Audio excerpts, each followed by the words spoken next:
If only I had one. Do you have a segue? No, I do not. I don't either. Donald Trump raising questions of racial insensitivity with his latest rallying cry. Good Friday morning to you. I'm John Scott. And I'm Patty Ann Brown, in for Jenna Lee. Trump has repeatedly used the phrase silent majority on the campaign trail. He seems to be simply referring to people who feel overlooked. Listen. So you have a silent majority in this country that feels abused, that feels forgotten, that feels mistreated. And it's a term that hasn't been brought up in years, as you know. People haven't heard that term in many years. And it's sort of interesting as to why. There are all different reasons. But I think it's a very descriptive term.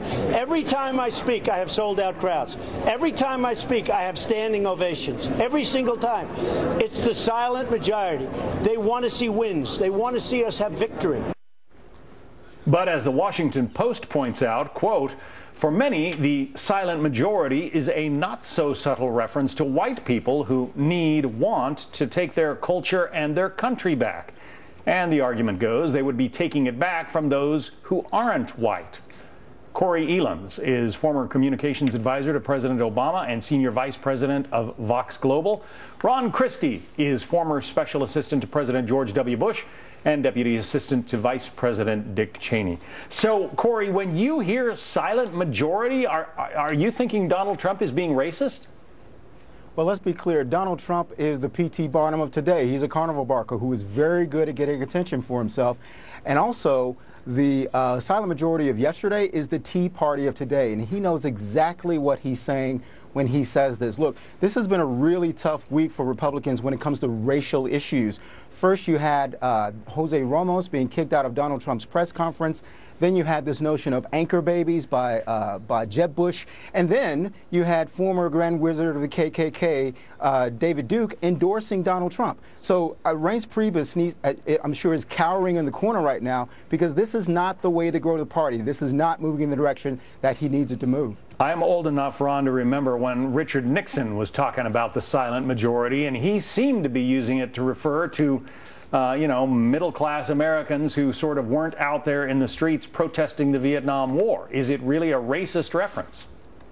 I don't think it is, John. Good morning. If you look at that speech from November of 1969, President Richard Nixon was talking about a sense of, there are a lot of protests going on, there's the counterculture movement, and there's a silent majority of Americans who want to take their country back, and they want to have pride in their country. And the interesting thing about Donald Trump using the term silent majority, John, is this. I think for those who believe the term is racist are going to say Trump is being racist. But I think what Trump is talking about, and Corey, my good friend, says that, this is the Tea Party of today. The Tea Party was brought about by the fact that Americans believe they're taxed enough already. They believe the size and the scope of the government is too big already. And I think that's the silent majority that Trump is trying to build into, of people who say, you know what, there's too much power and influence in Washington. Let's get America back in the hands of Americans. When Donald Trump announced his candidacy, Corey, it fell during the hours happening now as on the air, and we carried his announcement speech live. He did it without a teleprompter. I always had the feeling that day, and in every batch of remarks he's made since, that he's completely winging it, speaking off the cuff. So, I mean, is the silent majority remark really such a pre-planned and I don't know, deceptive turn of phrase, or is it just something that came to the top of his mind? Well, listen to what he said. He said the silent majority has been known and defined in other ways. So Trump has a way of being ignorant when it's convenient for him, but very smart when it's convenient for him. So he knows exactly what he's saying when he says it. And look, the numbers here, especially with Hispanic voters, this matters, right? At the high water mark for George W. Bush in his 2 elections, he received 44% of the Hispanic vote, right? And Barack Obama's 2 elections, his high water mark was 71% of support from the Hispanic community. Right now, Donald Trump, who is leading the polls for the Republican, likely some think to be their nominee, has a negative 51% approval rating with Hispanics. That is painful. And if he's the nominee, and Reince Priebus knows this, there's no way you can win in the general election with a negative 51% approval rating from Hispanics. That's a real problem for them. Ron, he has been doing well. He was supposed to have an event in Mobile, Alabama tonight, 2,000-seat arena. They had to book the much larger 40,000-seat football stadium to get the people in who apparently want to attend.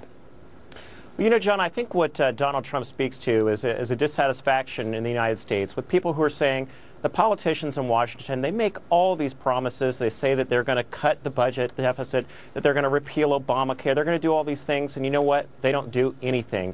They don't actually mean what they say. And I think that as we head now past Labor Day and start whittling the field down from 17 Republican candidates down to a more manageable size, I think people are going to take a stronger look at Donald Trump's positions and look at his leadership skills and say, do his positions and his leadership match up with where we want to take the country? And I think that's going to be a very interesting debate for the days to come. Some people look at him, Corey, and say, look, he's done a pretty good job building a real estate empire. His golf courses are beautiful. He's a guy with attention to detail. He rebuilt the ice skating rink in New York using, well, the city hadn't been able to accomplish in years. He did it in some number of months. He's a guy who gets things done. What's wrong with that? Well, I think the problem right now is that his rhetoric is exclusionary. When he talks about the fact that Mexicans love me, he's going to get the Mexican vote, people see that as pejorative. Well, when President Obama compares, Republicans to crazies, that's kind of the same thing, isn't it? Well, that's Precisely. not right either. I mean, we shouldn't be throwing names around in either party, that's to be sure. But right now, we're talking about winning, John. We're talking about winning at the end of the day. And this is not a winning strategy, excluding large swaths of the American public from voting for you because you're either speaking against them or you don't support the policies that would help to make their lives better. That's not the way to grow a party.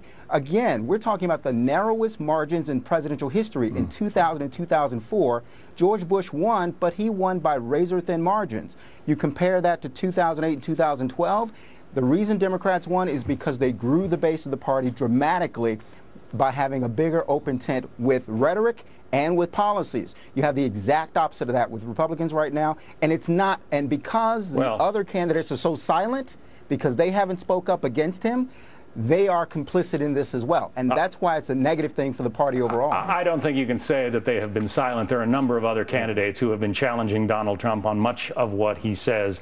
Ron, I'll give you the last word. Is he making the party, is he broadening the tent? Is he giving the party a bigger tent? Or is he appealing to a very narrow constituency? I think it's too early to say, John. I think that certainly there's some things that he's said in weeks past that have been very divisive. I do think Americans are optimistic and positive by nature. I think that Americans are looking for a leader to actually act on what they say and mean what they say, and Trump is tapping into that.